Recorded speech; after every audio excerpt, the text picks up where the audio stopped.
તો આપણે આપણા વન લાઇનર ક્વેશ્ચનની સિરીઝમાં આગળ વધીશું. તો આજે 51મો ક્વેશ્ચન છે.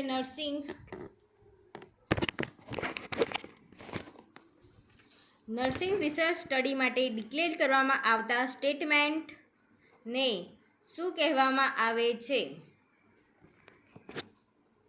તો શું કહેવામાં આવે છે?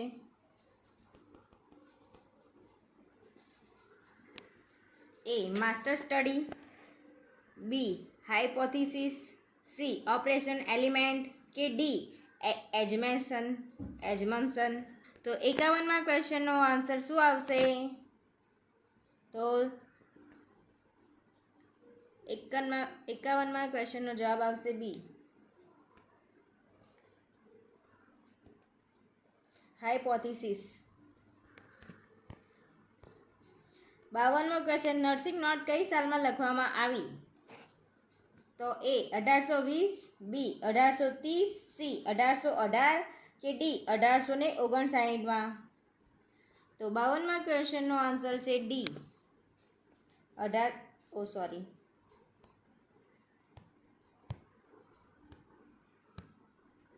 તો જવાબ આવશે ડી 1859.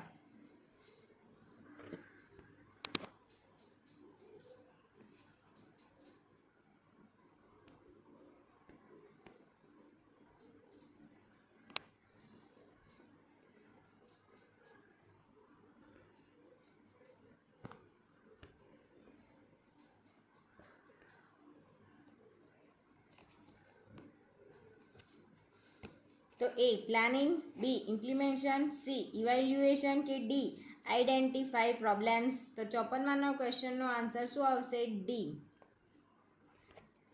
આઈડેન્ટિફાયર્સ પ્રોબ્લેમ્સ. 55મો ક્વેશ્ચન. ગ્રામ્ય સ્તરે માનદ સેવા આપનારાઓમાં કોનો સમાવેશ થતો નથી? તો એ આશા કાર્યકર, બી તાલીમ પામેલ દાયણ, સી સ્ત્રી આરોગ્ય કાર્યકર કે ડી આંગણવાડી કાર્યકર. તો 55મા ક્વેશ્ચનનો આન્સર છે સી સ્ત્રી આરોગ્ય કાર્યકર. ફ્લોરેન્સ નાઇટિંગેલ સ્કૂલની સ્થાપના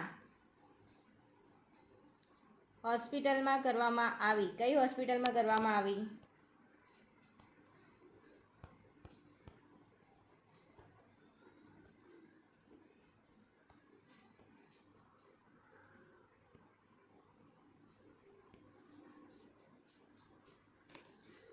તો જવાબ આવશે 56મા ક્વેશ્ચનનો આન્સર આવશે સી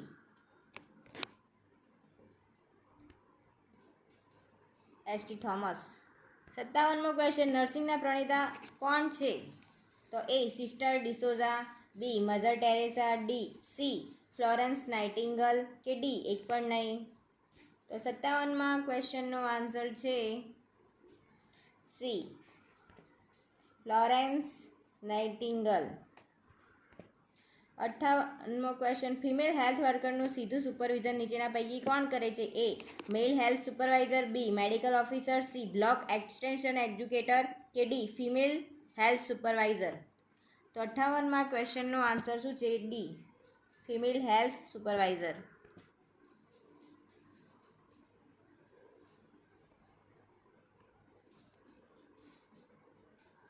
ફ્લોરેન્સ નાઇટિંગેલ શેનું બિરુદ આપવામાં આવ્યું હતું? તો જવાબ આવશે લેડી વિથ ધ લેમ્પ.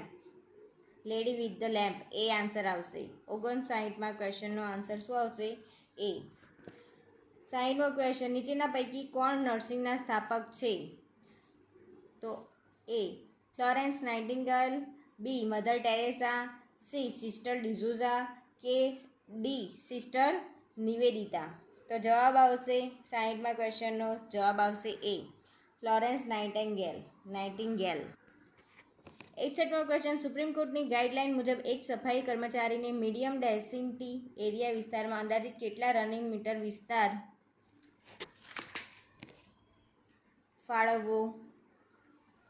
તો એ 300થી 50 રનિંગ મીટર, બી 400થી 600 રનિંગ મીટર કે સી 600થી 700 રનિંગ મીટર કે ડી 800થી 1000 રનિંગ મીટર.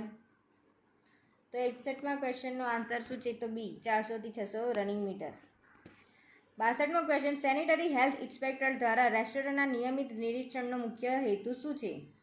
તો એ પ્રવાસન વેબસાઇટ પર રેસ્ટોરન્ટને સકારાત્મક રેટિંગ આપવા માટે, બી રેસ્ટોરન્ટના માલિકો પાસેથી વ્યવસાયમાંથી કર વસૂલવા માટે, કે સી ખોરાકનો સ્વાદ માણવો જેથી ખાતરી થાય કે ખોરાક સારી સુગંધ અને સંપૂર્ણ બનાવટ સાથે સારી ગુણવત્તા છે, કે ડી આરોગ્ય સંહિતાનું પાલન તપાસવા અને ખાદ્ય સુરક્ષા પ્રથાઓનું પાલન થઈ રહ્યું છે તેની ખાતરી કરવા માટે.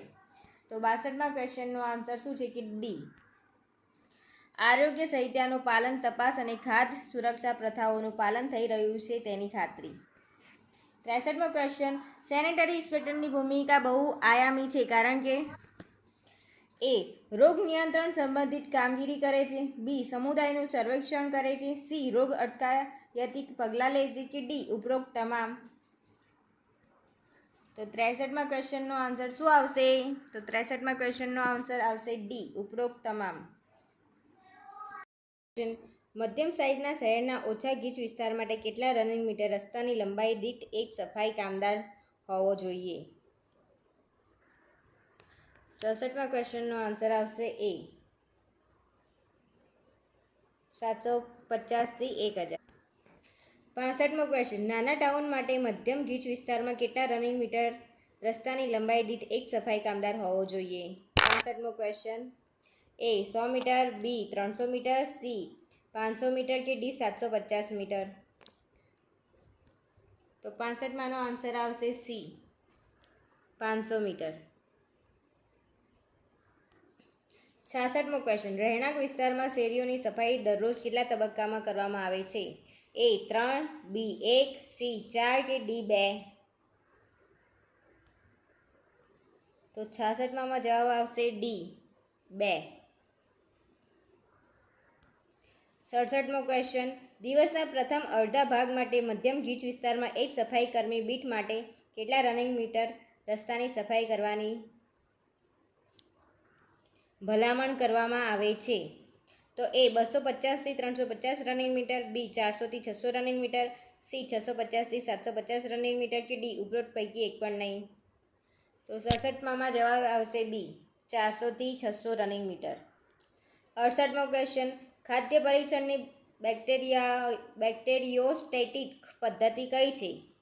તો એ ડબ્બાબંધી અને માઇક્રોવેવ, બી ઉકાળવું અને પ્રેશર કુકિંગ, સી ફ્રીઝિંગ અને ઇરેડિયેશન, કે ડી સૂકવણી અને આથવણ. તો 68માં જવાબ આવશે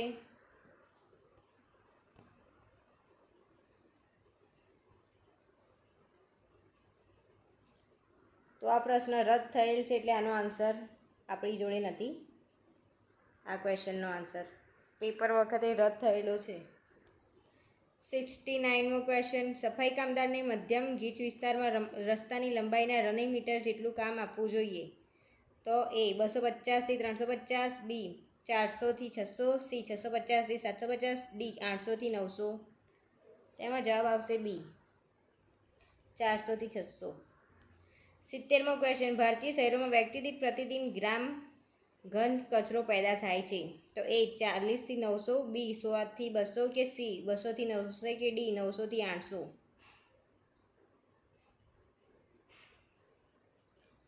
તો 70માં શું જવાબ આવશે?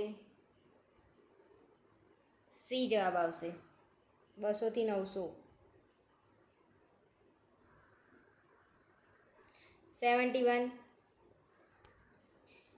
એ જે તે ગામની હોવી જોઈએ, બી પરિણીત વિધવા કે છૂટાછેડા લીધેલની પસંદગી, સી 25 થી 45 વર્ષની ઉંમર, કે ડી આરોગ્ય કર્મચારી દ્વારા પસંદગી થાય છે? તો 71 ક્વેશ્ચન આન્સર શું છે? ડી આરોગ્ય કર્મચારી દ્વારા પસંદગી થાય. 72મો ક્વેશ્ચન, આંગણવાડી વર્કર કેટલી વસ્તી કવર કરે છે? એક આંગણવાડી વર્કર કેટલી વસ્તી કવર કરે છે? તો એ 200 થી 400, બી 1000 થી 1500, સી 400 થી 800, કે ડી 800 થી 1500. જવાબ આવશે બી 1000 થી 1500. 73મો ક્વેશ્ચન, એક આશા વર્કર કેટલી વસ્તીને આવરી લે છે? એ 1000, બી 1500, સી 2000, કે ડી 3000. તો 73નો આન્સર છે એ 1000. 74 મુખ્ય સેવિકાના નિયંત્રણ હેઠળ આંગણવાડી કાર્યકરોની મહત્તમ શક્તિ કેટલી છે? તો 10 થી 15, 15 થી 20, 0 થી 10 કે 20 થી 25. તો 74નો આન્સર છે સી, 15 થી 20.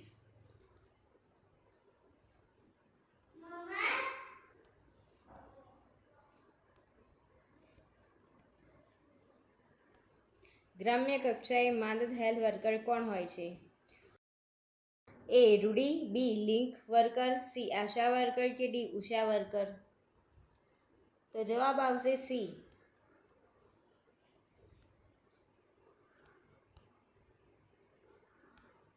આશા વર્કર. 76મો ક્વેશ્ચન, આશા કાર્યકરની કામગીરીનો કોનો સમાવેશ થતો નથી? એ સગર્ભા માતાને ધનુરની રસી આપવી, બી આરોગ્ય શિક્ષણ આપવું, સી સગર્ભા માતાઓની સંસ્થાકીય સુવાવડ થાય તેવા પ્રયત્નો કરવા કે ડી બાળકોના રસીકરણમાં મદદ. એ જવાબ આવશે સગર્ભા માતાને ધનુરની રસી આપવી. 77 હાલમાં NRHM અંતર્ગત રાખવામાં આવેલ સ્વયંસેવક. તો એ આશા, બી વિલેજ ગાઈડ, સી દાયણ કે ડી લિંક કપલ. તો 77નો આન્સર શું છે? એ આશા. 78 બાળકની ઉંમર મુજબ વજન છે તે જાણવા આંગણવાડી પર રાખવામાં આવે છે.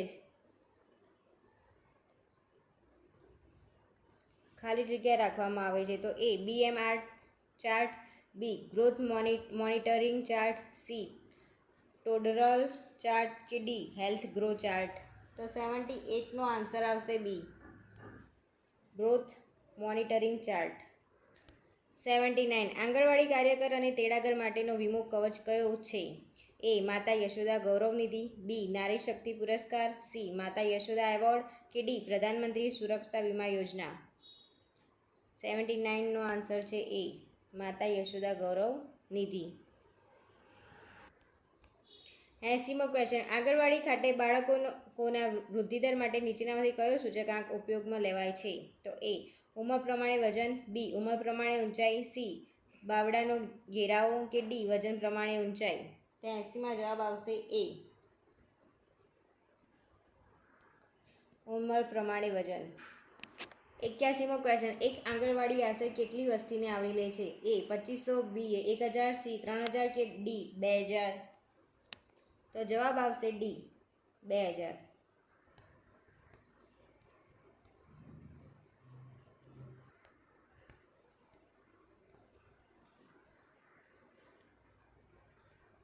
84 આંગણવાડી કાર્યકર દ્વારા ભરવામાં આવતા ગ્રોથ ચાર્ટ બાળકોની પોષણ સ્થિતિનો કયો સૂચકાંક દર્શાવે છે? એ ઉંમર પ્રમાણે વજન, બી ઊંચાઈ પ્રમાણે વજન, સી વજન પ્રમાણે ઊંચાઈ કે ડી ઉંમર પ્રમાણે ઊંચાઈ. તો જવાબ આવશે એ ઉંમર પ્રમાણે વજન. 85મો આંગણવાડી કાર્યકરે કેટલા સમયના અંતરે તેના વિસ્તારનો સર્વે કરવાનો હોય છે? તો એ દર 6 માસે, બી દર 3 માસે, સી દર વર્ષે કે ડી દર 3 વર્ષે. તો 85મોમાં આન્સર આવશે સી દર વર્ષે. 86મો ક્વેશ્ચન, આંગણવાડી કેન્દ્રને હાલમાં કયું નવું નામ આપવામાં આવ્યું છે? એ નંદઘર, બી યશોદાઘર, સી કૃષ્ણ કુટીર કે ડી શિશુ કુટીર. તો 86માં આન્સર આવશે એ નંદઘર. 27મીમો ક્વેશ્ચન, ગામની દાયણોને તાલીમની વ્યવસ્થા કોણ કરે છે? એ સ્ત્રી આરોગ્ય કાર્યકર, બી નર્સ મિડવાઇફ, સી તબીબી અધિકારી કે ડી મુખ્ય સેવિકા. તો 87મો આન્સર આવશે સી તબીબી અધિકારી. 88મો ક્વેશ્ચન, આંગણવાડી કાર્યકરને વિવિધ કાર્યોમાં નિયમિત રીતે કોણ મદદરૂપ થાય છે? તો એ ગ્રામ સેવક, બી આરોગ્ય કાર્યકર, સી મુખ્ય સેવિકા કે ડી મદદનીશ. તો 88નો આન્સર આવશે ડી મદદનીશ. 89મો ક્વેશ્ચન, કુલ કેટલી વસ્તી એક આંગણવાડી હોય છે? તો એ 1000, બી 3000, સી 5000 કે ડી 2500. તો 89માં જવાબ આવશે એ 1000. 90મો ક્વેશ્ચન, મહિલા મંડળો સ્થાપવાની કામગીરી કોણ કરે છે? એ સ્ત્રી આરોગ્ય કાર્યકર, બી મદદનીશ, સી મુખ્ય સેવિકા કે ડી CDPO. તો 90મો ક્વેશ્ચનનો આન્સર આવશે સી, મુખ્ય સેવિકા. 91મો ક્વેશ્ચન, મુખ્ય સેવિકાની નોકરી જે પ્રવૃત્તિ માટે છે તે સરકારના કયા વિભાગ હેઠળ આવે છે? તો એ આરોગ્ય વિભાગ, બી બાળ સંરક્ષણ વિભાગ, સી મહિલા સંરક્ષણ વિભાગ કે ડી મહિલા અને બાળ વિકાસ. તો 91માં આન્સર આવશે ડી, મહિલા અને બાળ વિકાસ. 92મો ક્વેશ્ચન, મુખ્ય સેવિકા એટલે એ સરકારી બાલ મંદિરમાં બાળકોની દેખરેખ રાખનાર, બી આંગણવાડી કાર્યકર, સી આંગણવાડી કાર્યકરની ઉપરના સુપરવાઇઝર કે ડી સરકારી હોસ્પિટલમાંની મુખ્ય પરિચારિકા. 92મો ક્વેશ્ચન આવશે સી, આંગણવાડી કાર્યકરની ઉપરના સુપરવાઇઝર.